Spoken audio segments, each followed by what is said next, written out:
Bonjour et bienvenue à chacune et à chacun. Nous lisons dans l'évangile de Luc au chapitre 15, le verset 17e de cette parabole du Fils prodigue. Revenu à lui-même, il dit « Combien d'ouvriers de mon Père ont du pain en abondance, et moi, je péris ici de la faim. » À ce point du récit de la parabole, ceux qui écoutaient le Seigneur Jésus devaient être très certainement furieux.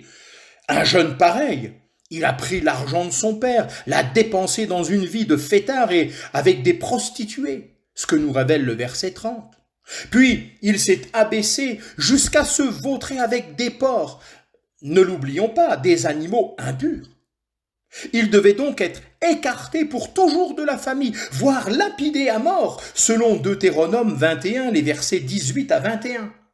Il avait déshonoré le nom de son père et foulé aux pieds de la générosité qui lui était offerte.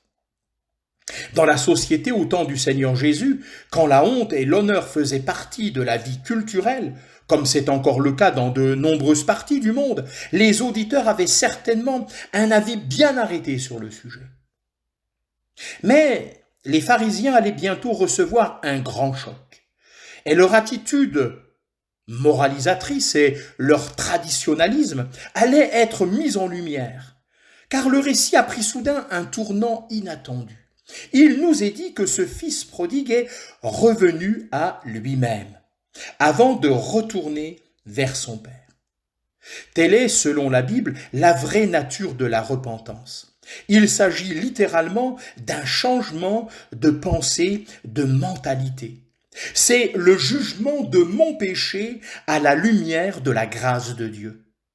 Cela amènera un véritable changement concret, pratique, que d'autres peuvent remarquer ou non, selon la nature du péché et la situation de la personne qui se repent.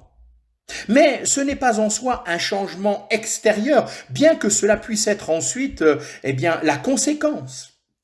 C'est quelque chose d'intérieur, dans notre attitude devant Dieu et nos relations avec lui et envers lui. En se souvenant de la maison de son père, le fils prodigue s'est rendu compte qu'il y avait là une abondance de nourriture et que la bonté caractérisait cette maison. C'est l'œuvre de Dieu dans l'âme. Méprises-tu les richesses de sa bonté, ignorant que la bonté de Dieu te pousse à la repentance, nous dit Romains chapitre 2 au verset 4.